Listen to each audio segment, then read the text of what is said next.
Hello, welcome. This is Sports This Morning. We're broadcasting live from Channels TV Sports Center in Lagos, Nigeria. I'm Austin Okonapan. Good morning and welcome. I'm Cecilia Amorbe. It's great to have you join us again. I'm Tayo Salam. Okay, on the show this morning, we'll continue where we stopped last night, the 2016 Federation Cup. We are beginning to see drama and more drama. That game between Ifa and Uba Football Club and Warri Wolves still giving us reasons to talk sports because the referee said Ifa and Uba won that one. Warri Wolves says no, it's inconclusive as we speak.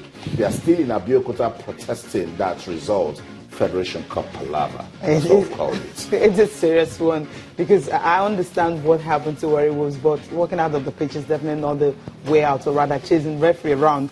It's not a good picture, you know, especially coming from the Federation Cup. Okay, from that now move straight to what's happening around the globe. It's all about the Olympic Games and it's 8 days to go. Team Nigeria already have a captain, and of course by 29th you have the first batch should be going there. I'm talking about the under-23 national team, and of course from August 1st we'll be having all other athletes going to Rio. Incredible. I mean, the world's biggest sporting event is really upon us now. That's right. But some athletes are definitely not going because the latest we're getting is that the International Weightlifting Federation has revealed that 11 weightlifters from the London 2012 Olympics have failed doping tests. 8 days to go, and we're still having more doping revelations. That's right. Incredible what's going on there, Austin and Cecilia. That's right. Definitely, because immediately they've been suspended. So it simply means if they have been with the national team before, they will not be going to the Olympics. And Surprise, you have 5. Surprise. Okay, right. Surprise. There are a couple of Russians on this particular list. Cool. Oh, seriously. Yeah, definitely. Russia's 5-time European champion, Yes. Natalia, she's there. And you have another one, Alexandra Ivanov. Yes. She's also there. Svetlana, she is also there. I mean, I don't envy them at all. Okay, no blanket ban, but right now, I don't know how many numbers of athletes that will be representing Russia, you know, at the Olympics, because more than 100 right now have been ruled out either through indictments or dope tests, serving ban, and different revelations and all that. It's really not looking good for them at all. Yeah, Austin, for me, I think, Russia, the superpower when it comes to sport. So, right. All the bans, you know, all the suspensions, I still think they will present a sizable, you know, delegation to Rio. Never mind what has happened to them so far. But I like this whole retesting. Nobody's stopping at nothing. I mean, London 2012, that's 4 years ago, right? And what the IOC have done is they still go back to the samples, they store them, you know, over time. They go back to retest with newer methods. They go back and retest for drugs that weren't banned, you know, as at the time, you know, and look for, you know, anyone that has tried to play smart and come back and give them their punishments. I think it's the way to go, you know, to really combat anti-doping rule violations. Okay. They said the second wave of retest included 138 samples from London 2012 involving athletes from 2 sports and 9 countries.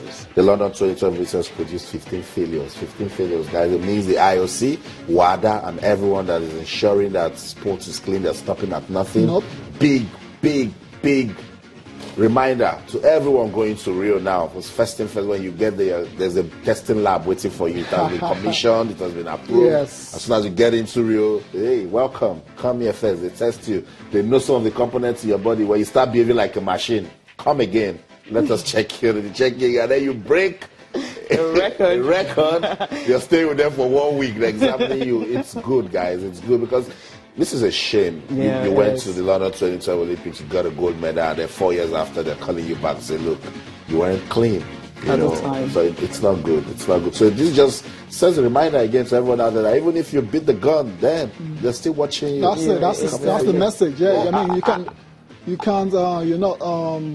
you're not totally free. You know, you haven't totally escaped. You might have escaped initially, but eventually you're going to get caught. That's the message. Very loud and clear. 4 years after. But I think it would be better if WADA and IOC can actually, you know, nab these athletes before the games, because it helps better. I'm telling you, easier said than done. I understand they get that, tested. but you know, after, you know, when you're actually running, you're competing against maybe someone from Ukraine or Russia or Kenya. You're like, okay, maybe she's taking something. Maybe that's why. I mean, the pace is actually faster and everything. There's always this doubt in the minds of most athletes, you know, when they're running against certain athletes and all that, because they don't really know how clean they are. But if, for instance, I mean, the athletes are actually caught before they get into the games, it will be easier. Why IOC and WADA, they're working so hard to catch that athlete. Remember, the man who wants to cheat has more goal to escape than you that wants to catch him. You're spot on, Austin. A lot of the times those athletes are a couple of steps ahead of the testers. Because they understand the testing methods. Cecilia, they even know some of these guys. The guy that wants to cheat in Rio has been preparing since London. Exactly. So he's not just sitting down in his house and crossing his legs. I don't like the results. He's working overtime to ensure he doesn't get caught as well. That's how it works. And everything. Exactly. That's it. I mean, changing of blood. It's just so bad. But too bad for these lads. All the 6 medalists in total. So you imagine, okay.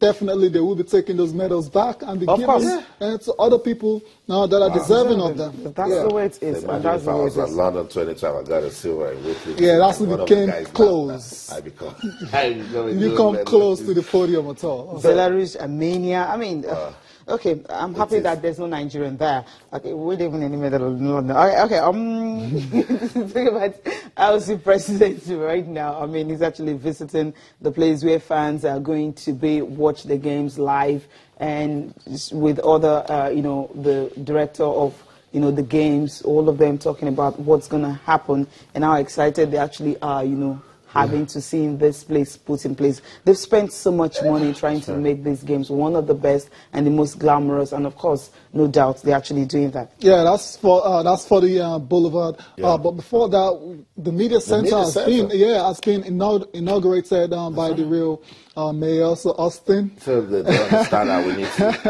to have. I mean, everything is there to ensure the journalists, you know, have a good one in Rio, can do the job properly. In Rio. Yeah, they've told us that it will offer 130 workstations, radio and television studios, and free Wi-Fi to journalists. Of course, that's what you should be happy about.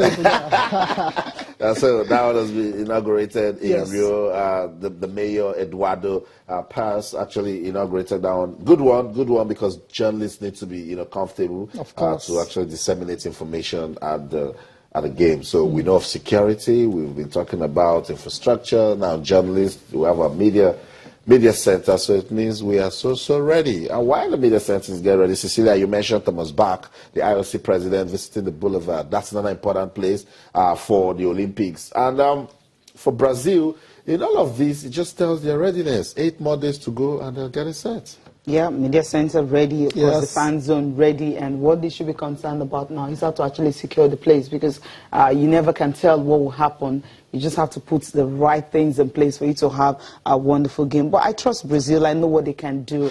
I know, you know, after what happened in 2014 and everything, most people actually enjoyed themselves, and most tourists are also looking forward, you know, to go back there. Maybe we can listen to IOC President Thomas Bach and, of course, Rio Executive Director, all of them talking about how happy they are to have this thing actually established there at the fan zone.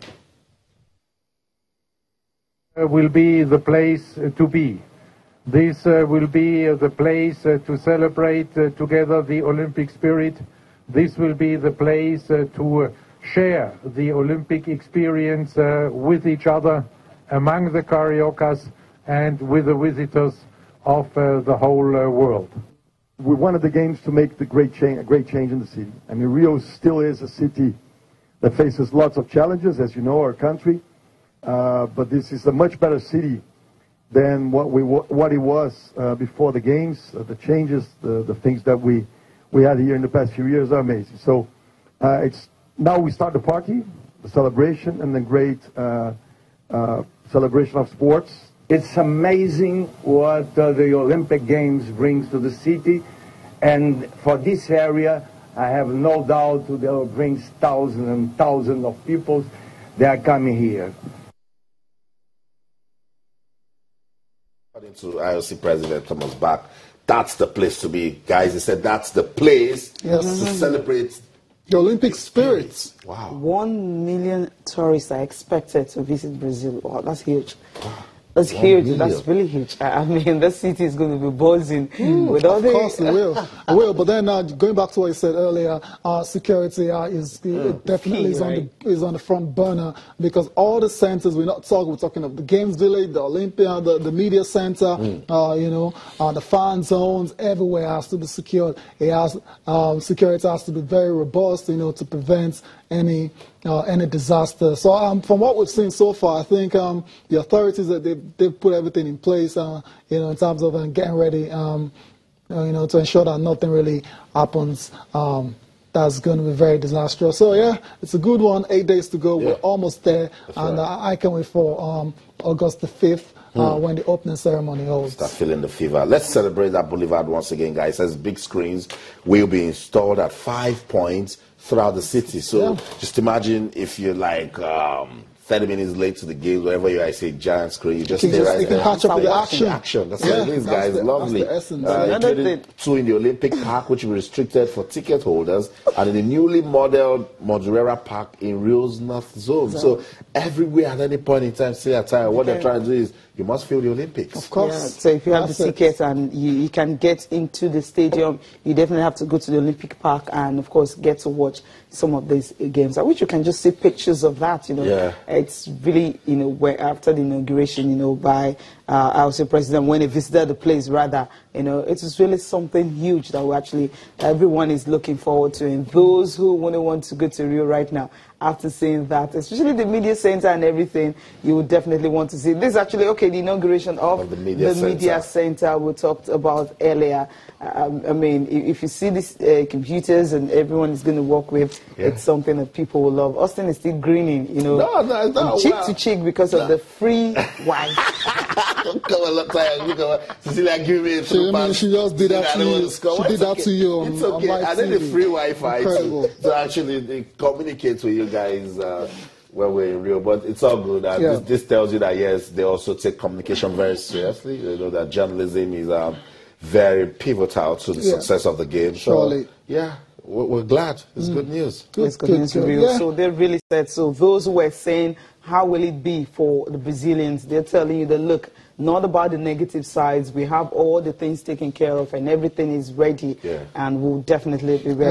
Everything appears ready. Okay, everything appears ready from what we see. But I think so far, we've not really heard so much of the negative news that was really rampant 2 weeks ago, last week and all that. So we're seeing the positive side of it. So the fear and everything is actually going down. That's right, Cecilia. I totally agree with you, because at this point people are counting down, people want to feel the fever. The Olympic touch is edging closer to Rio. We have the IOC president right there in Rio. So we are ready. Are you ready for the 2016 Rio Olympics? You know what? We'll talk more about it when we come back. Don't go anywhere. Stay.